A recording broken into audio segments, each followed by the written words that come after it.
Samajwadi party के 3 विधायकों को भारतीय जनता पार्टी के राज्यसभा के चुनाव में साथ देना भारी पड़ा। सबसे पहले समाजवादी पार्टी ने अपने 3 विधायक राकेश प्रताप सिंह, अभय सिंह और मनोज पांडे को पार्टी से निष्कासित किया।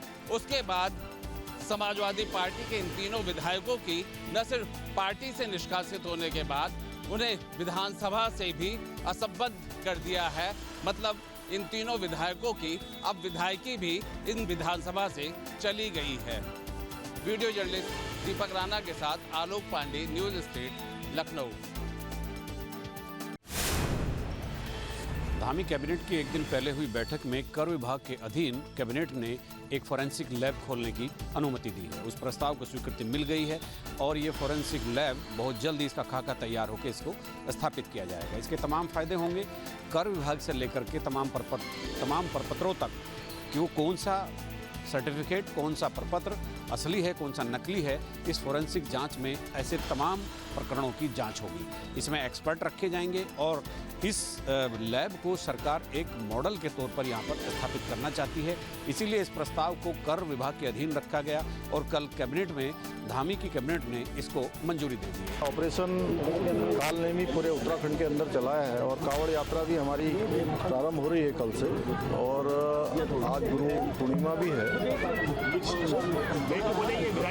राज्य के अंदर अनेक लोग ऐसे हैं जो अपनी संदिग्ध अवस्था में जो है यहाँ पर लोगों को ठगने का काम कर रहे हैं, अपना छद्म वेश बनाकर रह रहे हैं, अपनी असली पहचान छुपा रहे हैं, आस्था और श्रद्धा को चोट पहुँचा रहे हैं, सनातन को नुकसान कर रहे हैं। ऐसे लोगों की पहचान की जाएगी, ऐसे लोगों के खिलाफ उनके चिन्हीकरण का अभियान चलाया जाएगा और जो भी इसमें अपनी वास्तविक पहचान छुपाकर धर्म और आस्था को ठेस पहुंचाने का काम कर रहे हैं, ऐसे छद्मधारियों को बेनकाब किया जाएगा, उनके खिलाफ कार्रवाई की जाएगी। इसके वाकई जो फर्जीवाड़ा है उस क्षेत्र में जांच को आगे बढ़ाने के लिए दूरगामी परिणाम होंगे। अपने सहयोगी कैमरामैन सोनी कुमार के साथ न्यूज़ स्टेट के लिए देहरादून से अजीत सिंह राठी।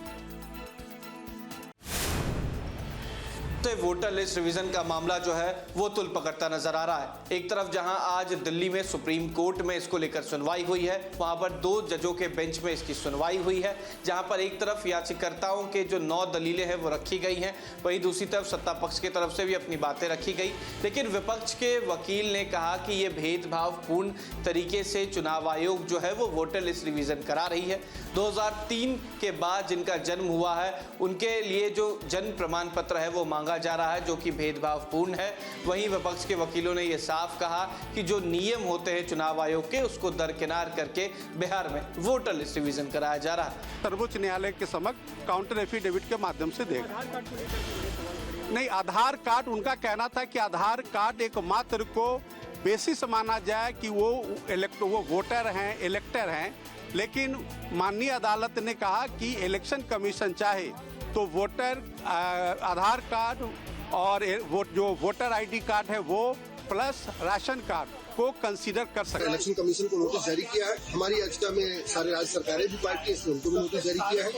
28 जुलाई को इस पर सुनवाई होगी और सुप्रीम कोर्ट ने स्टे करने से साफ साफ मना कर दिया है। वीडियो जर्नलिस्ट सतीश कुमार के साथ उत्कर्ष, न्यूज़ स्टेट, यूपी। बलरामपुर का निवासी जमालुद्दीन उर्फ छांगुर बाबा बताया जा रहा है कि यूपी एटीएस की तरफ से जब गिरफ्तार किया गया और उसकी महिला मित्र को भी गिरफ्तार किया गया, उसके पहले वो करीब बड़ी संख्या में लोगों को धर्मांतरण उनका करा चुका था। अब जानकारी सामने आ रही, करीब 1500 लोग ऐसे थे जिसमें सबसे ज़्यादा महिलाएं हुआ करती थीं जिनका धर्मांतरण कराया।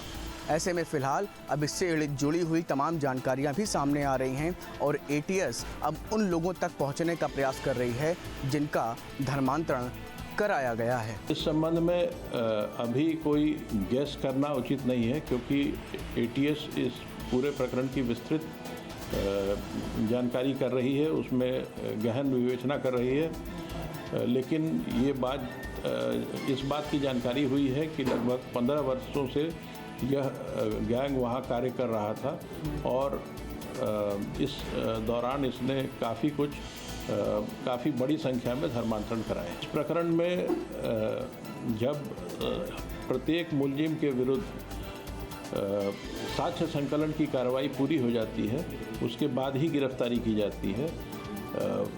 एसटीएफ ने अपने जांच में काफ़ी साक्ष्य संकलित किए थे और जहां जहां उन साक्ष्यों के बारे में पुख्ता तथ्य इकट्ठा कर लिए गए हैं, जिन मुलजिमों के विरुद्ध पुख्ता तथ्य प्राप्त हो गए हैं, उन सब की गिरफ्तारी कर ली गई है।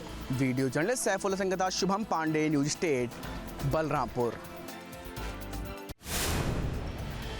लगातार 3 दिन से करीब 24 घंटे हुई बुलडोजर एक्शन के बाद अब छांगुर बाबा का किला आज फिलहाल ध्वस्त हो गया है। करीब 8 बुलडोजर और जेसीबी मशीन के माध्यम से 3 दिन तक ये लगातार कार्रवाई हुई। देखिए, जो डिमोलिशन की कार्रवाई चल रही थी, जो कि अवैध सरकारी ज़मीन पर जो कब्जा किया गया था, उसको अवैध ढंग से अधिक ढंग से ये इमारत बनाई गई थी। इसका कल इसको डिमोलिशन की कार्रवाई शुरू हुई थी। आज भी डिमोलिशन कार्रवाई चल रही है और इसमें वैसे ही पुलिस फोर्स और जिला प्रशासन की टीमें लगी हुई हैं और जितने भी हमारे इक्विपमेंट हैं 8 लगभग जेसीबी हैं, ये सभी लगाए गए हैं। लगातार कार्रवाई चल रही है। जब तक ये पूरी तरह डिमोलिश नहीं होता है, कार्रवाई चलेगी। इस धर्मांतरण को लेकर के सबसे बड़ा अड्डा ये किला बलरामपुर में छांगुर बाबा का बताया जा रहा था और करीब लंबे समय से यहाँ पर अवैध धर्मांतरण जैसी तमाम कार्रवाइयों को अंजाम देने के भी गंभीर आरोप छांगुर बाबा पर लग चुके हैं। फिलहाल इस किले में ग्राम समाज की जमीन पर यह अवैध निर्माण किया गया था, जिसको आज ध्वस्त कर दिया गया है।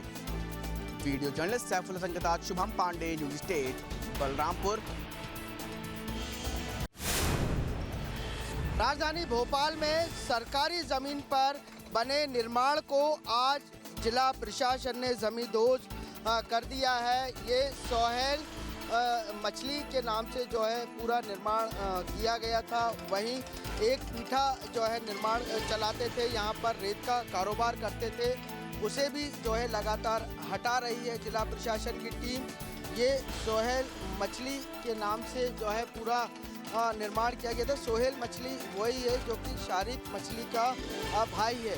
लव जिहाद जैसे मामले में शारिक मछली का नाम जो है सुर्खियों में आया था, लेकिन आज उसके भाई ने जो निर्माण किया था सरकारी ज़मीन पर, उसे जिला प्रशासन ने जमींदोज कर दिया है।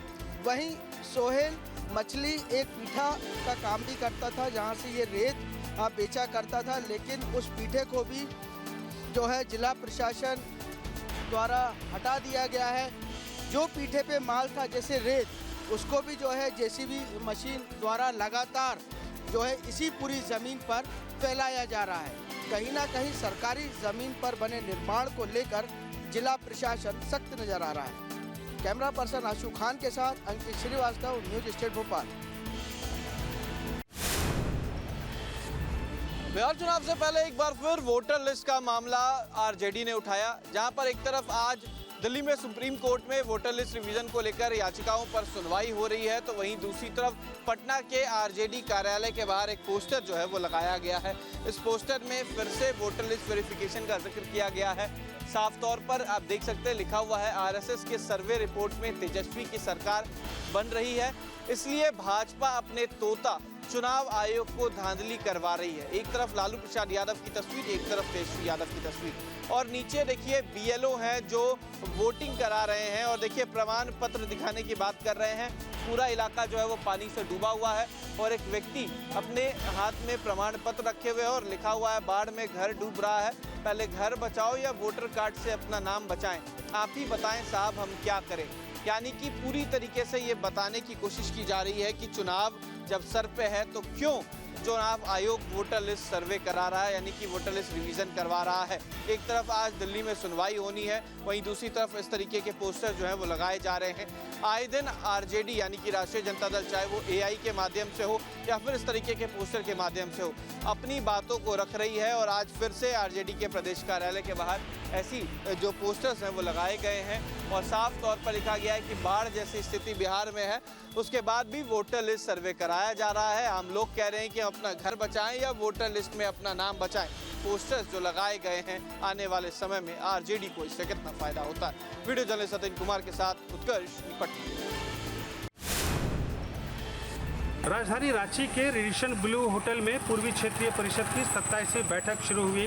केंद्रीय गृह मंत्री अमित शाह की अध्यक्षता में हो रही इस बैठक में झारखंड के मुख्यमंत्री हेमंत सोरेन, बिहार सरकार के उप मुख्यमंत्री सम्राट चौधरी, मंत्री विजय चौधरी मौजूद रहे, जबकि उड़ीसा के मुख्यमंत्री मोहन चरण मांझी, उप मुख्यमंत्री पार्वती परिदा और मंत्री मुकेश महालिंगवी के अलावा पश्चिम बंगाल की वित्त मंत्री चंद्रिमा भट्टाचार्य भी बैठक में शामिल हुई। बैठक में 20 प्रस्तावों पर चर्चा हुई।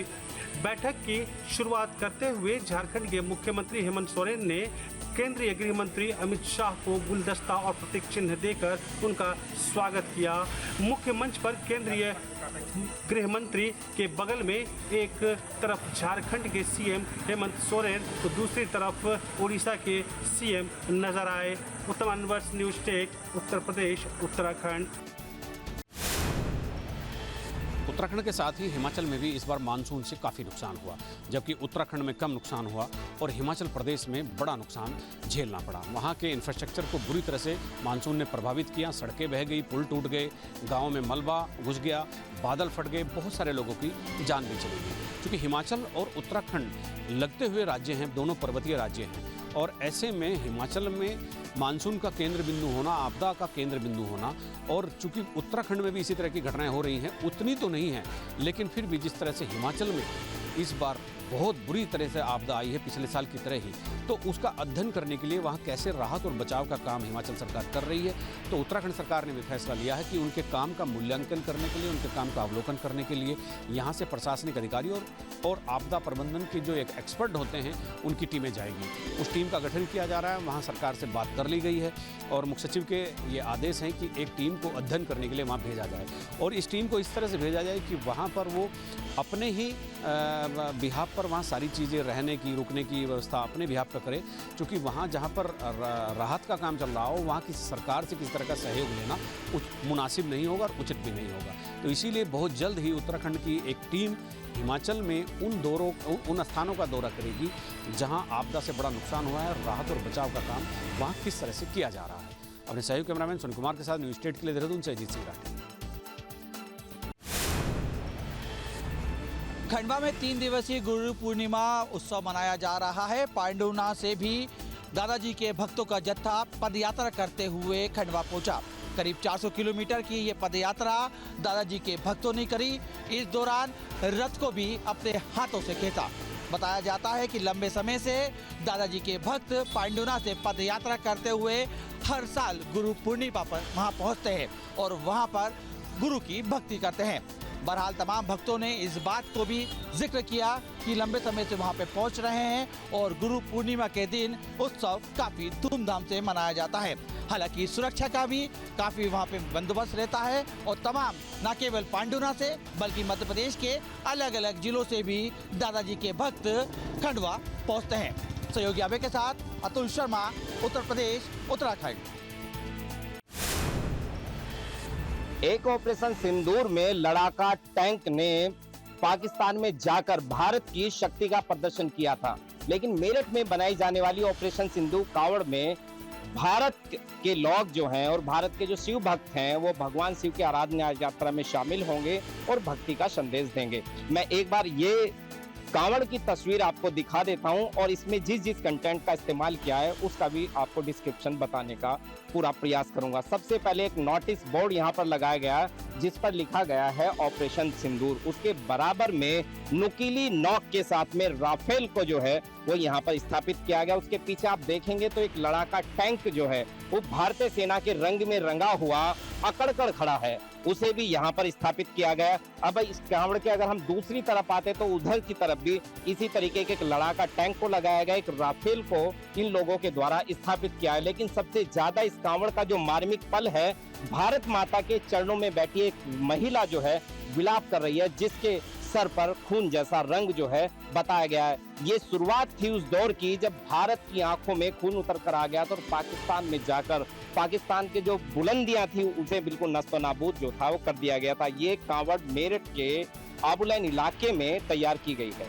इस कांवड़ का नाम टीम ने ऑपरेशन सिंदूर कांवड़ रखा है। अपने वीडियो जर्नलिस्ट के साथ अरुण सागर, न्यूज स्टेट, मेरठ।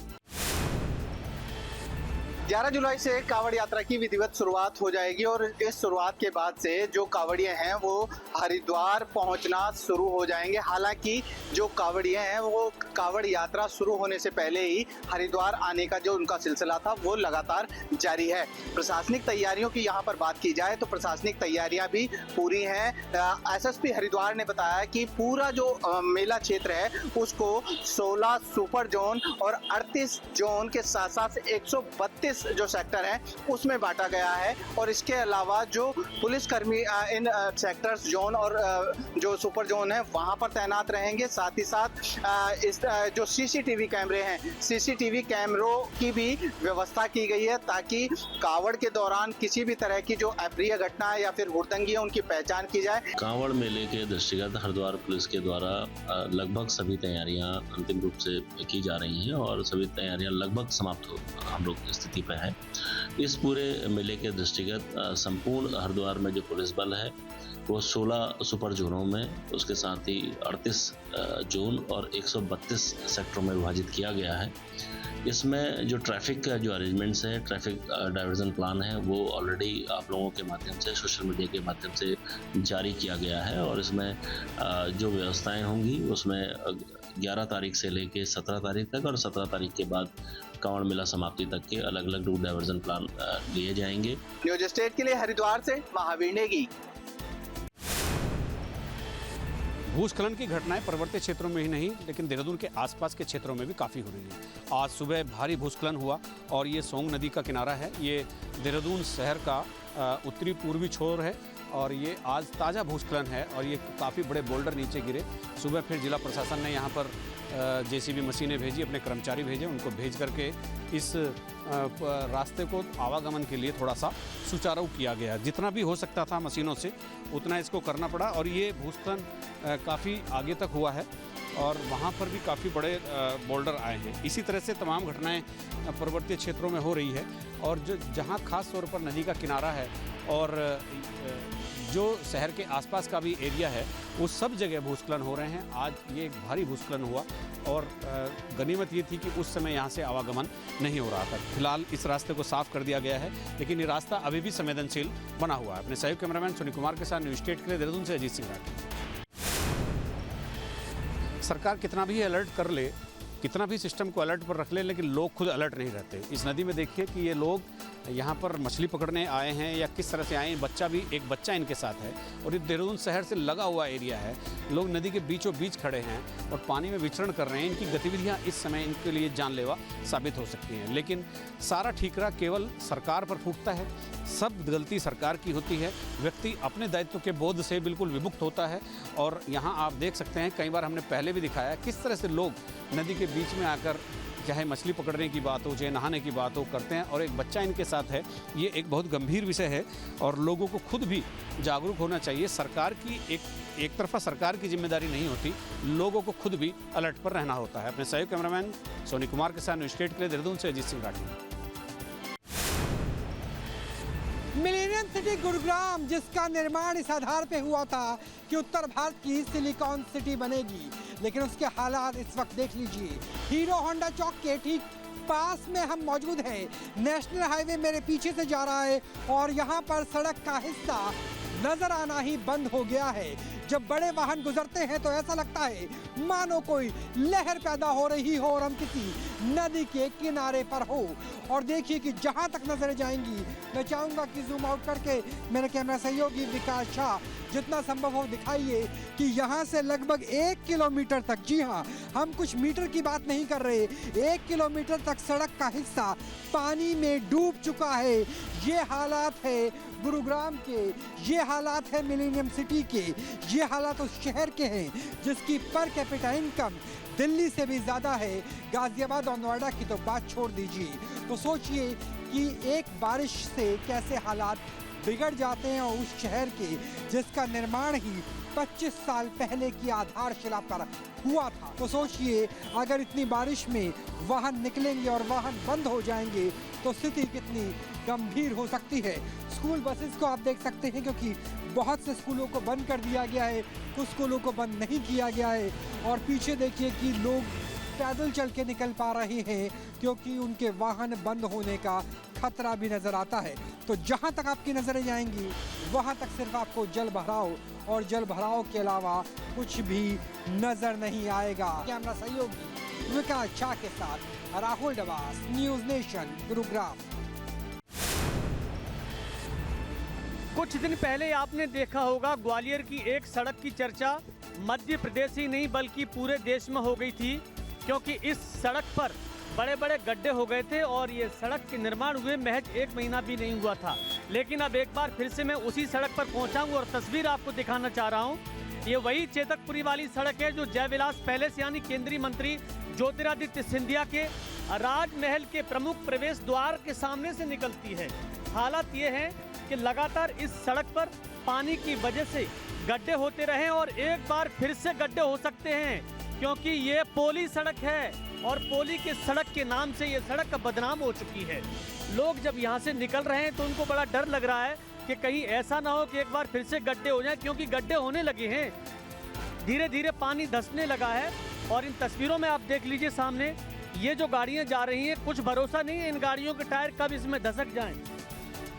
लगातार इन तस्वीरों को हम इसलिए दिखा रहे हैं क्योंकि जो भी यहाँ से गुजरे कम से कम वो देख ले कि किस तरह से जाना है। इस सड़क का कोई भरोसा नहीं है, क्या पता राजमहल के सामने ही धसक जाए।